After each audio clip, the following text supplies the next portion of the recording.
And just like side notes, do you have already some clients in North America, like United States or Canada? Do you have already experience of working with, different time zones? Absolutely.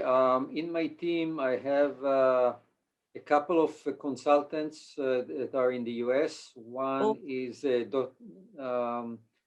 One is in Massachusetts, another one is in Denver, Colorado. And excellent. we've been working with customers in the US as well and in Europe. So I also have a partner in France and one in Hungary, and we've been working on with customers. I'm sorry, and one in Italy as well, and we've been working with customers in Europe as well, and also here in Israel. Okay, nice to So know. I might yeah, have some contacts for you in Europe. Okay. excellent. So can you see my slide now? Yes. Yes. Okay, perfect. So again, the first thing you want to do is make sure that you have the right infrastructure for people to work remotely. And it starts with a dedicated space. So, unfortunately, not every employee has a good dedicated space at home. And we need to remember that. We need to be mindful of that. Some people, they have a small house, a small apartment, with children and roommates and things like that, and they just don't have the right space at home and they cannot work effectively. So again, as an employer, you want to make sure that these people have a solution. One of those solutions could be a kind of a shared environment that is close to their house, to their apartment where they live, like WeWork and things like that. Okay, so a place where you could actually get an office space, very professional, for a few $100s a month, and you are covered with that. Of course, you want to make sure that they have the right office equipment, they have good internet bandwidth, because again, a lot of the work is using video, and video is a big consumer of bandwidth, not just downstream. Also, you have to look at upstream and be mindful of that issue, because there are certain internet providers who don't provide enough upstream. You need to have, of course, a very good computer. Typically, you want to have more than one screen, because if you work with video, you want to have at least one screen dedicated for the video part and another screen dedicated for the other content. You want to have a high quality audio and video capabilities, and collaboration software that people can work collaboratively remotely, VPN for security. And what's important also is when you have people that are working remotely with people in the office, you want to make sure that the people remote have the same access to all the necessary information inside the office.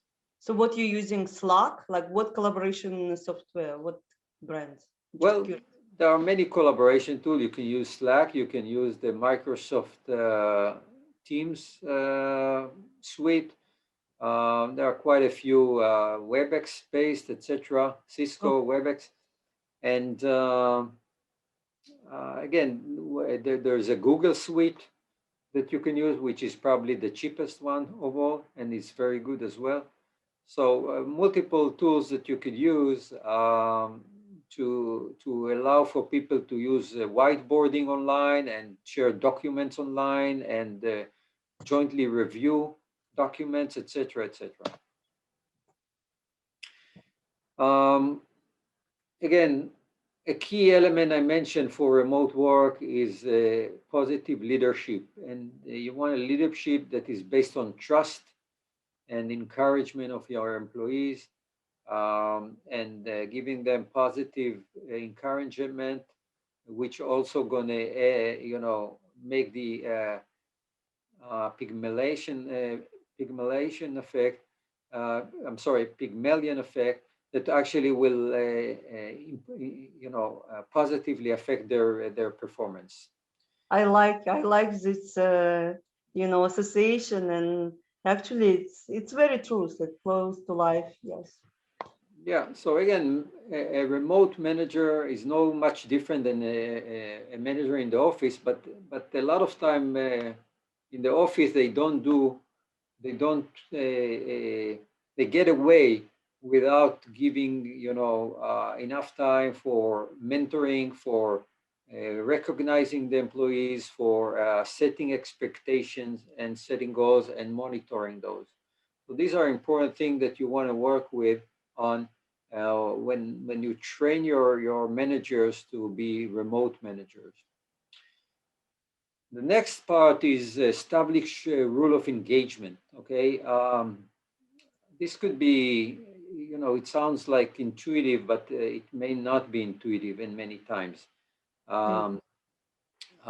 You want to basically avoid wasting people time by spending too much time, let's say, on Zoom meetings on the one hand. Although, if you avoid those altogether, then you are basically falling into the trap of isolation and the trap of not being engaged with your other people.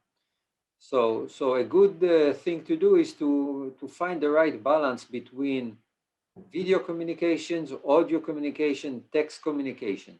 Okay, and and to basically be intentional about it, so people know, what type of communication they should be using video, for what type of communication audio is okay, and for what type of communication text is the best way to communicate. Very valuable information. I even put notes for myself as the solopreneur that even for me, how to effectively manage my time with efficiency. Yeah. Right. And a big issue, it has to do with the asynchronous and synchronous communication. What I mean by that, synchronous communication is real-time communication like we are having now, and when we talk on the phone. And asynchronous is more like email, okay, Mhm. and Slack.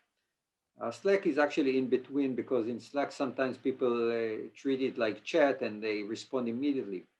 But I like. asynchronous meaning that you don't have to respond immediately. Asynchronous mean that I send you an email and you can respond tomorrow, or you can respond later in the day. And there are some advantages to that as well. So let's talk about that, because this is a pretty important point. People tend to not think about it. First, less distraction. Okay, so if I'm a writer who now writes an article, or I'm a programmer who now writes a code, any distraction could basically take me off my project, and now it will take me another 10, 15 minutes to go back to where I was before I was distracted. So one have to be very mindful when they call somebody or make a video call, or by phone, that this person may be now busy with something and I'm now distracting this person. So that's important. Also, there is a more deeper type of discussion when it's asynchronous. So you can think a little more before you write something. But when you are on a phone call or on a video call, you have to respond instantly, and it may not be the smart way to do that. And again, another advantage of asynchronous, that it can actually work well when you have people across different time zones, or people that work in different lifestyles. So as we said, one of the advantages of working from home is that I can pick up my son from school, during lunchtime, but then I do a lot more work during the evening, okay? Yeah. But it means that I'm not always at the same time with other employees available. And so that's a big benefit of asynchronous communication. Very clear to me. And again, time saving. A lot of time we go to meetings, whether it's a Zoom meeting or in the office, and we sit there for an hour only for somebody to ask us something, for 10 minutes in this 1 hour discussion, or 5 minutes. So now with asynchronous communication, you are able to spend those 5 minutes effectively, and then the rest of the time you can do other things. So again, this is something that we need to be mindful of, and the more successful companies who work with remote work, they do most of their work asynchronously, and just a smaller percentage of their work actually spending in the synchronous communication. I like it. Okay, next. So again, just to give an example here of communication, okay? Um, Once you start to work remotely, you also need to become a little bit more effective on how you communicate with text. So instead of what you say here, hi, got a second? Yes, I have a question about this. Okay, and so far back and forth. You want to establish kind of protocol for communication of people that could be a lot more efficient, and uh, and basically use coding for those discussions. So as you can see here on the right, instead of hi, etc., you got a second, you basically quickly get to the point, and the other person can decide either to go to a meeting with you to discuss it or to answer you immediately. I also see that one style it's more for the phone call and another it's for SMS, for texting. Yes? Correct. Absolutely. Now, one of the issues that we always emphasize to people working remotely is the importance of using webcam. Um, when you are in the office, you get dressed, okay? You get dressed to the office and you go there and you meet people face to face, and there is a lot of importance to that. But then when people work from home, a lot of time they don't like to put their camera on because now they have to get dressed, and maybe a man has to shave and the lady has to do her hair, and they have to stay attentive. They cannot do multitasking at the time. But it's important.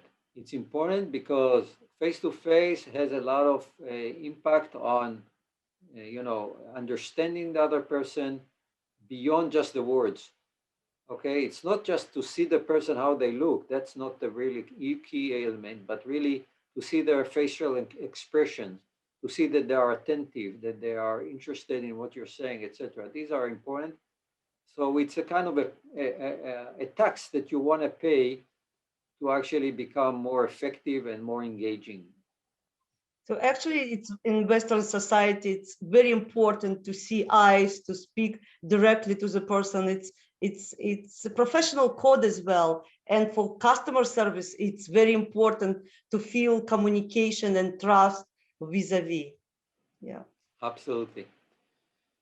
And one of the concepts that companies do, and these are not all companies, typically more developers and small companies, that they work in teams that are spread around the world or spread around the country. They use what we call virtual open space. What is a virtual open space? In an open space, each person works on their own, but they can always see another person in the office, and if they need the help, or if they need to ask them something, or if they want just to chat with another person, they can do it easily. They don't have to set up meetings. They don't have to call the other person. So the idea is to create a similar environment when you work from at home. And the idea is to have a kind of an additional screen, a perpetual virtual room. It could be on Zoom, it could be other technologies, but then you can see that the other person is there, or is it busy, etc. Again, the microphone is off, just the camera is on, and you can see that the person is there, is working. And if you want, you can ping that person to talk to that person. But other than that, it just give you a more feeling of team together working at the same time, and overcoming some of the challenges that I mentioned, the challenges of collaboration, the challenges of isolation, and also the challenges of kind of visibility for the manager. So the manager now can see that you are there, you're working, yeah, and then so it's a lot more engaging than when you work just by yourself. Yeah, it's a real team work situation for me. Yes. And again, it comes on the expense of your privacy. Yes, some people they don't like to have their camera on all the time because they feel this is, on the expense of their privacy. But keep in mind, what's the alternative? The alternative is when you go to the office and over there, all the time people can see you. So here you could turn it on or you can turn it off sometimes. It's absolutely okay when you are now eating your sandwich and you don't want people to look at you while you do that, to turn it off. Or if you now have to go somewhere and do something, you turn it off, etc. But when you are there working and available for discussion, you turn on the camera and then people can know and they can see if you are now holding your hand like that or when your lips are moving, they can see that you are now in a discussion and they cannot interrupt. But when they see that you are not busy, then they feel okay to interrupt and talk to you if needed. So all this can be scheduled actually for, say, a couple of hours a day, this kind of interaction. And for other time when a person really might work on a code or some special project or assignment, he can work without camera, all should be agreed, can be, arranged. I like it. Absolutely. Absolutely. Yeah. So again, we spoke about the challenge of team engagement and motivation. So one of the thing is again, as a manager, you want to talk about common value. Trust is very important, and in order to get trust, people, in order to get people to become trustworthy, you need to give them trust. You need to trust them, and then it works both ways. And yes, it's good to have also daily check-in, very short one. Say hi, hello, how are you doing? Looking at the person in the eyes. How are you doing today? What are you working on? Do you have any problems? That's it. And so having those daily check-ins are really, really important for multiple perspective. And now for the team spirit, having something like a weekly happy hour, okay? So things that we sometimes do in the office, you can do it also remotely, where people just go on a Zoom call and we don't talk about work. We tell jokes, we speak about the weekend, we speak about the next vacation, etc. And this is just again to relax, to enjoy your time with other people.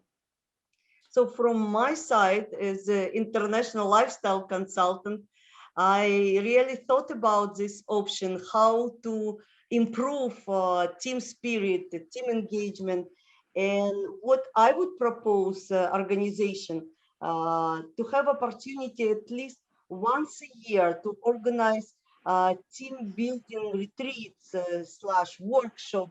It might be meetings, informal meetings at some convenient place when there might be also co-working, co-living accommodation, and for all members of the team, project members, together with management, to spend a real lifetime together. It might be week, it might be common vacation for department, and I feel that this time together will really improve communication, relationship, and even work efficiency.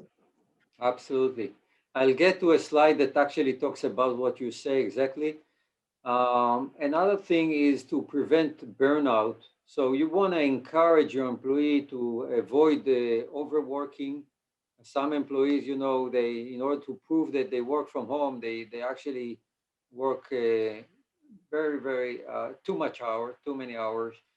You want to encourage your employees to schedule breaks and physical movements during their workday. Um, uh, you want to schedule shorter meetings. So if traditionally you would have a 1 hour meeting, now you can do half an hour or 45 minutes. That's enough. And you want to plan on having 15 minutes in between those to actually move around, to wait, to take some time off. It's very important. And also encourage your employees to take vacations, even if they are at home, even if it's COVID. You can just take vacation and it's fine. And you want to encourage that, and you want to do it yourself as the manager, so they can feel okay doing it as well. I know, actually, I've heard that some European companies promoting and already working on adjusting their benefit packages to include this time for employees, first of all, to work from home or to work even from different countries and accommodate the time of travel to kind of work schedule. So it became clear for companies that this burnout can be avoided, and people working, in less stress situations, having opportunity to relax while working or after working will really be better for company as well for employees. Yes, absolutely. Now, inclusion of remote workers in hybrid situation, you know that, as I mentioned before, there is this disadvantage for people working remotely. So there are few rules that you want to do in order to overcome this. One is, if you have a meeting and you have some people in the office and some people remote, please ask everybody to go to their computer and take this meeting from their computer. Don't have a situation where the people in the office, they sit in one room and the person remotely is on the computer, or a few people, because then it will create a kind of disadvantage for the people who are remote, and you want to avoid it. Only in cases when you don't have an option and you have to sit in the room for different reason, then okay, but make sure that the person who is remote getting extra attention, okay? I call it affirmative action.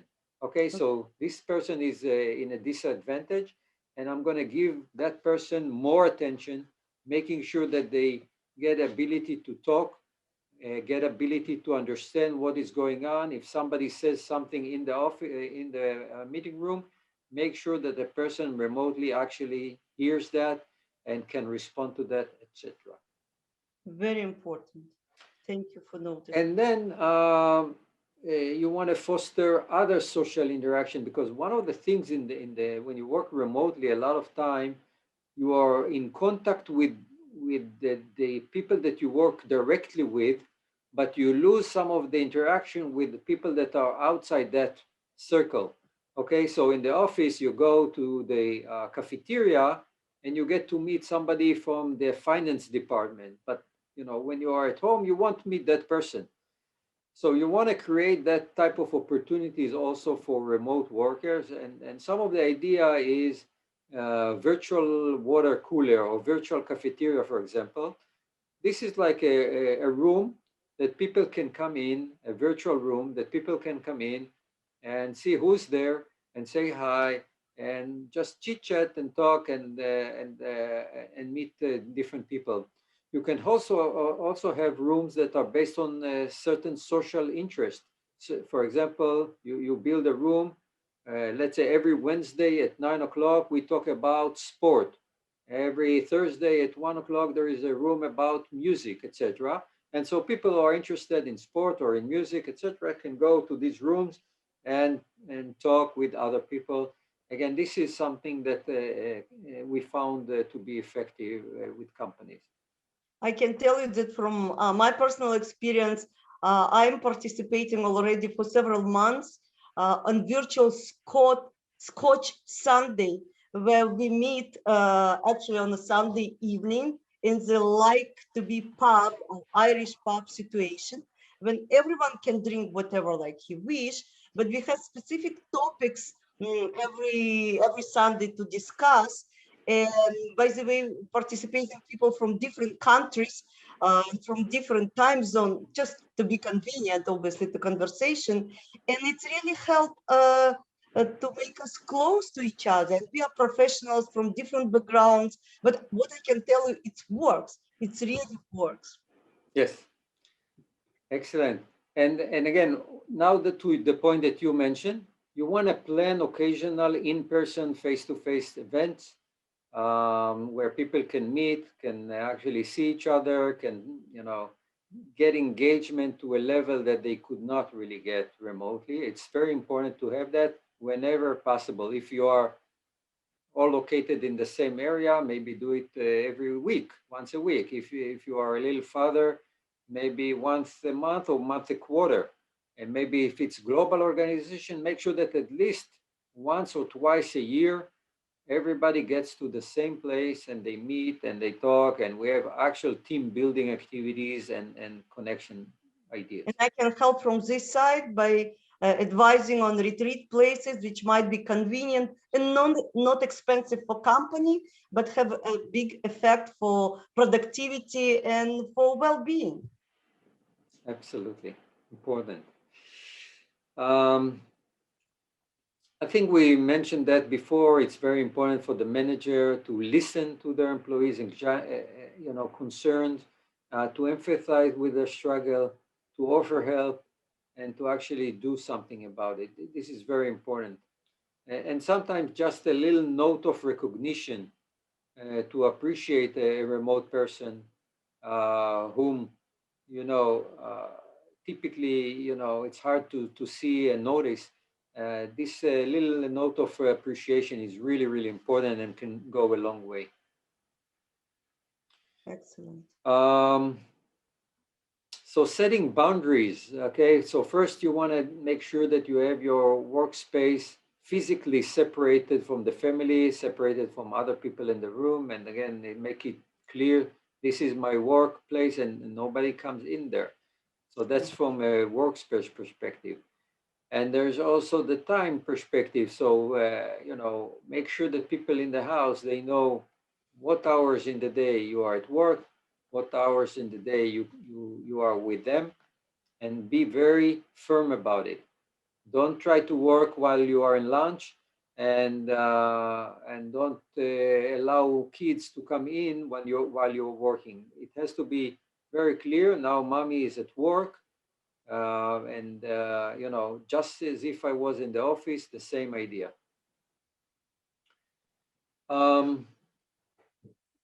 Keeping other updated. Again, one of the things that, as we mentioned, people that are far, you're not sure if they're there, if they work, etc. So use all kind of techniques to say hi when you come in the office in the morning, and